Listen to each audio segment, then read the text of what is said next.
We just heard the case for a pullback, although maybe in a small and minor way. But that sector is still leading the way for this month, up 11%. Consumer discretionary is a distant second with a 4% gain in June. And while the bulls will tout a broadening rally as a sign of strength, should you stick with tech? Joining us now is Kyle Bass. He's the founder and chief investment officer at Hayman Capital Management. Kyle, it's great to check in with you again. Welcome.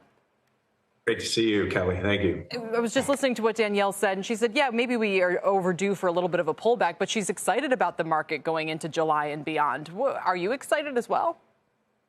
You know, look, we've had unprecedented stimulus. You have to remember, we created 40% more broad money during the pandemic, and the majority of that money went to the rich and went to the people with savings. And so I think you've seen some equity euphoria. I mean, you have to remember, the S&P is up 60% since the pre-pandemic levels. Housing's up 48.5%. If you look at the FHFA's index, and you've got, tech leadership. But if you look at minus the Magnificent Seven, in Q1, earnings were down 2% in the broad market if you take the Magnificent Seven out. So there's going to be a bit of an economic slowdown as we get into September and October, because you've got all kinds of the Treasury's general account being spent down probably to zero as you get down closer to zero as you get closer to the election. You've got the Fed reverse repo winding down. So you've got all the stimulative measures that have been going into our market for the last 4 years have kind of run off. So I believe you're going to see a bit of a slowdown going into the election.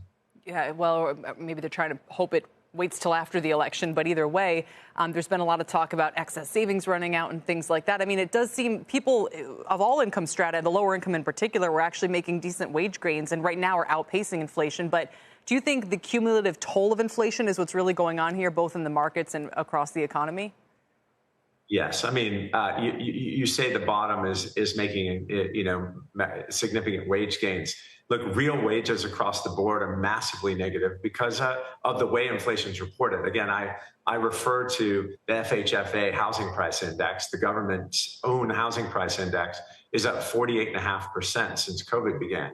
How much inflation has the government admitted to with the way that they chain weight inflation, the way that it's reported? So I think real wages are negative throughout the scale. I think inflation disproportionately impacts the poor and the middle class. And so as we get into the election's going to be won and lost on the border and inflation.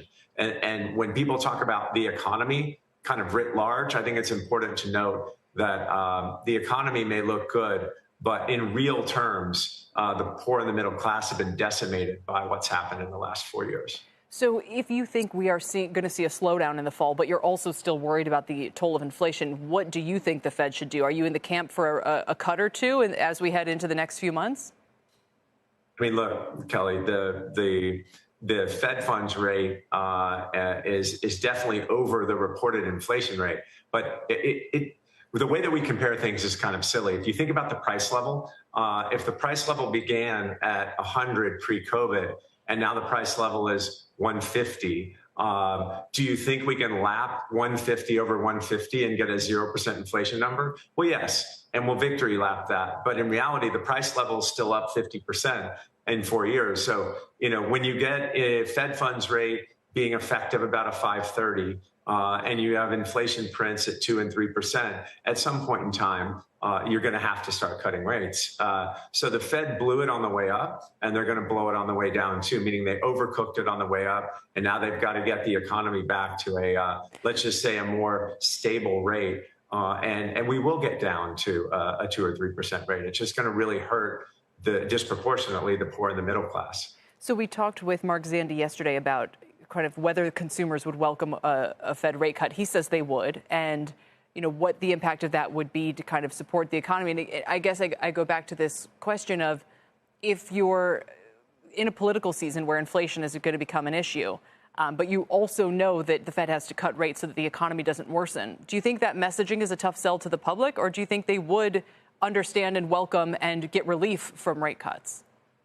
Yeah, I mean, I think the messaging is a message of hope. And so I think the inflation is already, it's already done, right? Meaning they've already they've already decimated the poor and the middle class. So now it's kind of mopping up the mess. And if the messaging is that we're going to start cutting rates, and you even saw the president say we're going to have those rates down.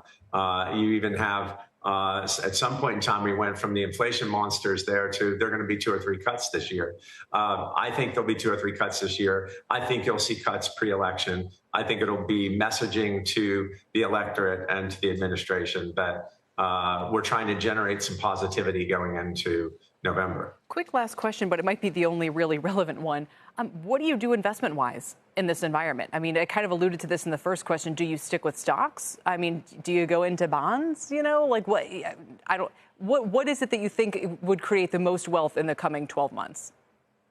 Yeah, boy, one year is hard to predict. But if we're right about cutting rates, you look at the 10-year. The 10-year hit 520, and it's somewhere in the mid 4s now. The 10-year is already down almost 100 bips from its high. Mm-hmm. You want to be long bonds in a rate cutting environment, but in the end, Kelly, what's going to happen is we're going to hit some slower economic times. We're going to be cutting rates, and we're kind of around a permanent $6.5–7 trillion Fed balance sheet, and we'll start expanding it again and printing money again. So I think you want to be long productive assets. You want to be long the United States. Remember, the U.S. might be, we're only 4% of the world's population, but we're a quarter of the world's GDP, and we're over 42% of the world's capital markets. So you want to stay invested in the U.S., where innovation is, where the dollar is king, and you want to be long productive assets. You even want to be long, again, productive real estate. You want to be long.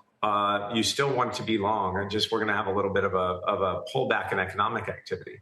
Hold your nose and buy stocks, and maybe even buy bonds. That's the message I'm getting. Kyle, thanks so much for your time today. We appreciate it.